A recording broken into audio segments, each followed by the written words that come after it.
আমার দরকার হলো আমার বোনের লেগে ভালো একটা পাত্র। ঠিক আছে, আমি তাহলে খোঁজা শুরু করি। আচ্ছা ঠিক আছে। আচ্ছা, এখন কি খাবেন সেটা কোন? না ভাবি, আর কিছু খাইতে পারবো না। দুপুরবেলা এত মজা করে রাঁধছেন, এখন আর কিছু খাইতে পারবো না, ওগুলি হজম হইতেছে না।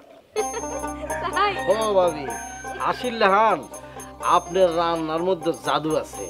এত স্বাদের রান্না আপনি রান্ধেন, খাইলেও মুখের মধ্যে স্বাদ একবার লাগেই থাকে। আমি যদি কয়েকদিন আপনাকে বাড়ি থাকি, আমি নিশ্চিত ফুইলা জাম্বুই জামগা। আচ্ছা ভাবি, আপনি যদি চাইতেছেন, চাইলে এক কাপ রং চা বানাতে পারেন। আচ্ছা ঠিক আছে, আপনি বসেন, আমি চা দিতেছি। আচ্ছা ভাবি, ঠিক আছে। আমার মন তো বসে না গৃহে, কাজে সজনী গো, অন্তরে বৈরাগীর লাউয়া বাজে। একটু আগে কোকিলটা ডাকতেছিল, কোকিলের ডাকে গানটা গাইতে ভালোই লাগতেছিল, কই গেল? ওই তো ডাকে। আমার মন তো বসে না গৃহে, কাজে সজনী গো, অন্তরে বৈরাগীর লাউয়া বাজে।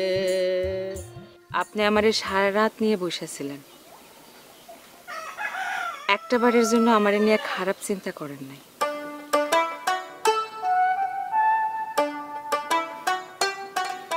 কত যত্ন আদি করে আমারে খাওয়া দাওয়া করাইছেন, তারপরে আমি আপনারে কেমন করে বিপদে ফেলাই কন্ত? তাই আমার বিশ্বাস, আপনি যদি ভালোবাসা পান, আপনিও বদলাই যাবেন। আমারে আর কিনা দিবে সেই ভালোবাসা?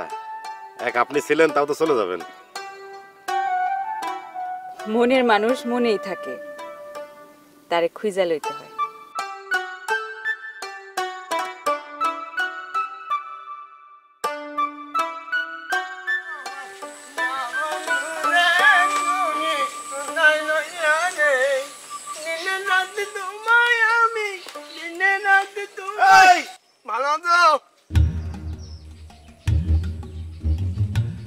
পাইছি, অনেক দিন ধরে খুঁজতে খুঁজতে পাইছি।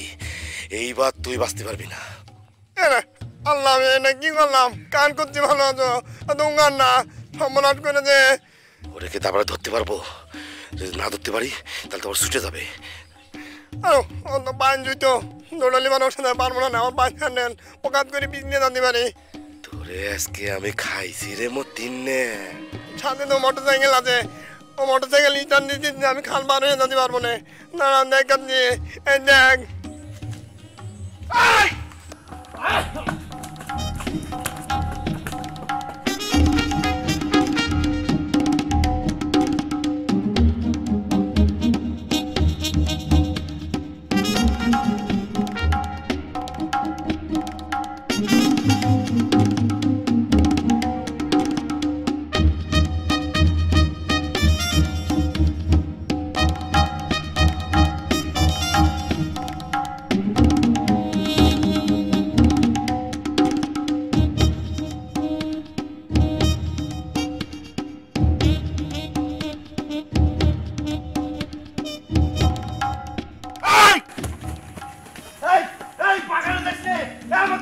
আমার পা থাকতে জীবনে তুই ধরতে পারবে না।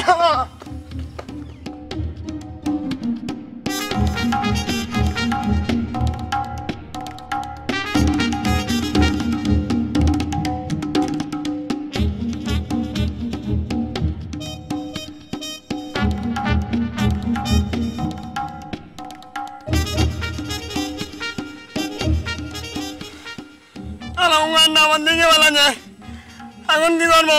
একদিন আমার তো থাকা দায় হয়ে গেল। হ্যাঁ, এখন বাড়িতে ফোন দেওয়া শুরু করবি না। আমি মতিন এত পাগল না, এখন বাড়ি যাচ্ছি না।